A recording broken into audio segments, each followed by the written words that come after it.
Naka-AVR kayo. Sa AVR nyo siya isasaksak. Huwag nyo i-direct sa ano, ha?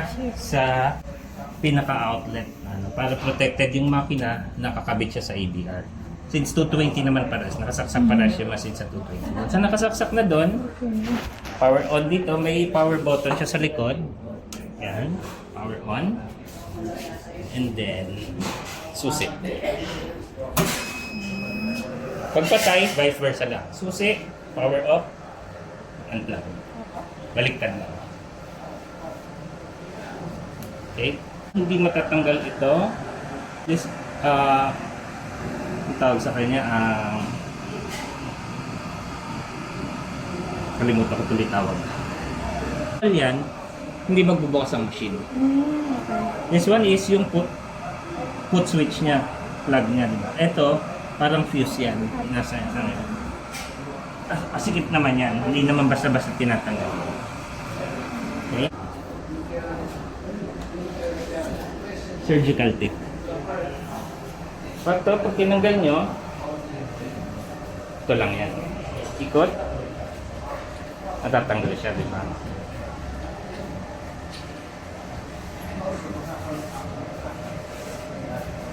Pero yan, kahit di nyo natanggalin yan, steady lang yan. Ang tatanggalin nyo is this one. Ito. Paano sir yung pag-clean namin dito? Pwede na po yung ano? Cotton buds lang. Cotton buds. Cotton buds lang. Tapos ito, tanggal.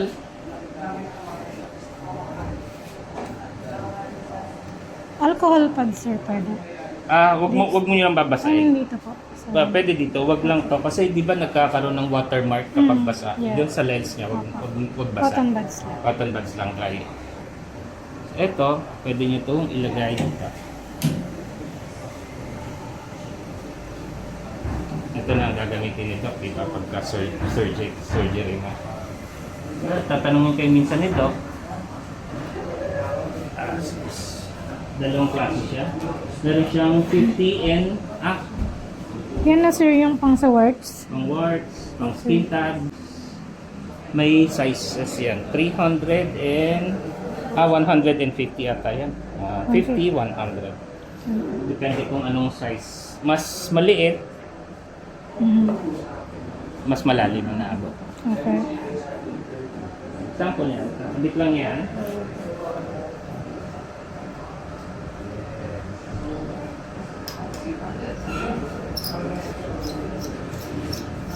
Tapos ang mode na deduktora is CO2 na.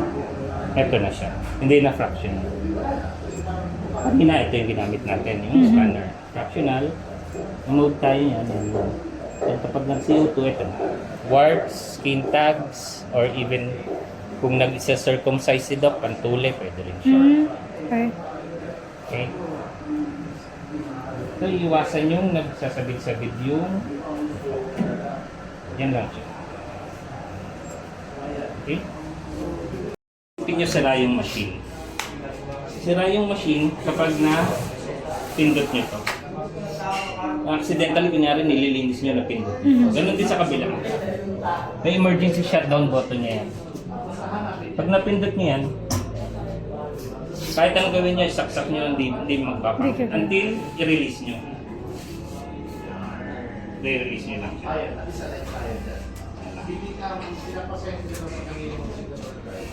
Ayan, release na siya. Ikot nyo lang. Magbubukas ulit siya. Ganon din dito. Release nyo lang. Okay. Ano pong purpose ng emergency button, sir? Kunyari, biglang, for example, may pumutok. Or na, kunyari, may nag-short circuit. Pindutin nyo lang yan, automatic shutdown. Kunyari, biglang may pumutok. Shutdown na agad siya. Iwasan nyo kunyari, may pumutok, may narinig kayo parang nag-short circuit, pwede nyo gamitin yun. Okay. Dosage ng gamot. Tapos nakikita nyo yung P1, P2 yung gumagalaw. Is yung mode. P1 kapag soft skin, P2 kapag medyo fibrotic or may scar. Doon nakatapat yung mode. Kung gusto nyo malaman kung gaano karami yung dinideliver niyang gamot, kunyari 3. Yun 3. Pag naka P1 mode siya, dosage 3, di ba? Kapag naka P1 mode siya, 20 microliters yung dinideliver niyang gamot. Okay. Kapag naka-P2 siya, 30 microliters yung dinideliver ng gamot. Depende. Ayan, kung magla-dosage for kayo, sa P1 mode, 25 microliters yung dinideliver ng gamot.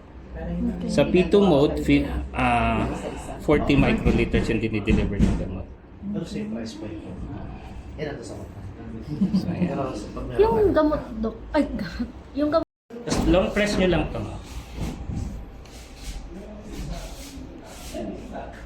Lalabas yung letter C.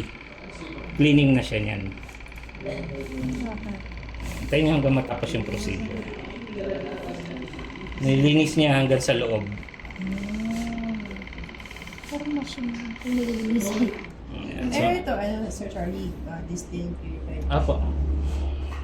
Tapos diba, umigop na siya ng tubig. Isang press pa ulit. Ulitin nyo lang yung procedure. Ilalabas nyo pa yung natitirang tubig doon sa loob. Ulitin nyo lang.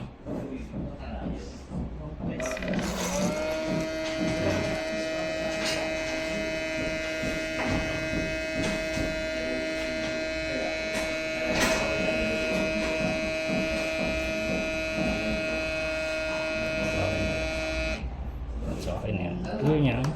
So, ready to use na siya ulit. Tabi nyo lang ulit. Yung magamit is tape nyo muna to yung gagamitin natin yung isa. Tapos serve yung isa. Patanggal na rin na nito. At yung may rubber, yun yung nasa ilalim.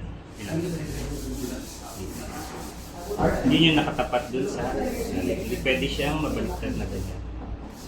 So yung may plug at yung palatan, kasi pag nawala yung plug, palatandaan nyo yung green rubber niya. Yun ang nasa ilalim.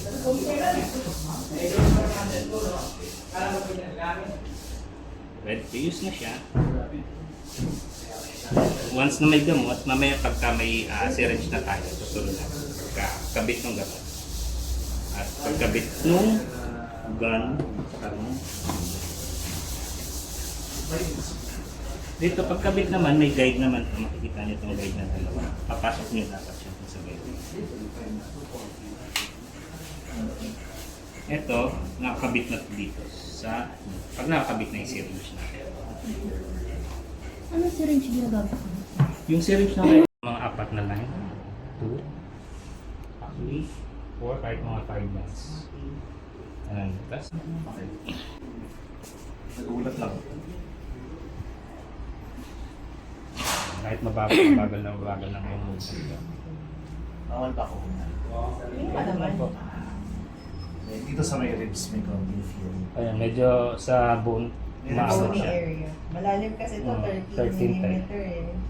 Bakit may lalim yung tira ng kanyang Oo.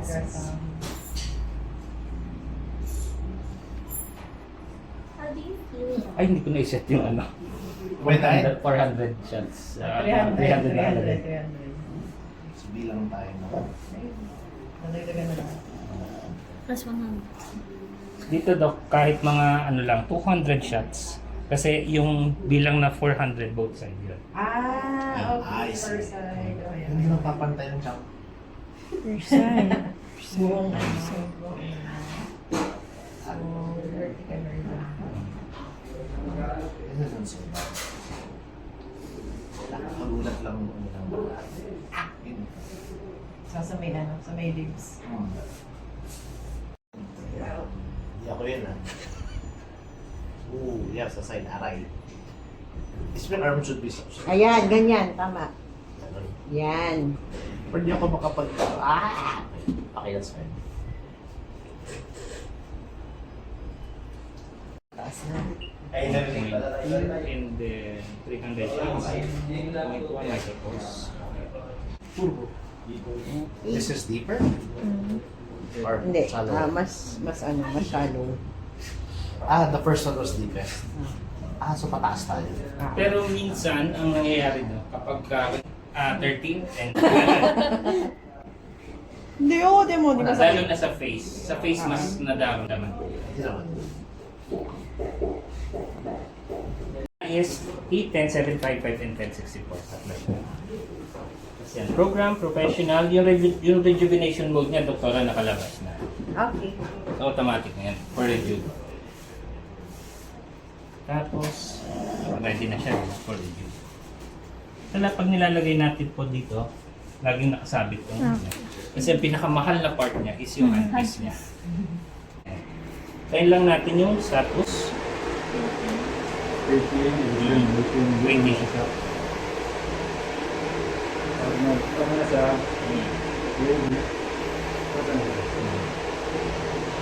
Rotate mo na yung water niya.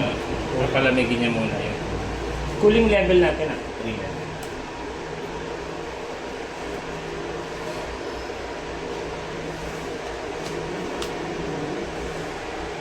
Yung kunyari hair color, hair density, skin type, automatic na siyang magbibigay ng parameters.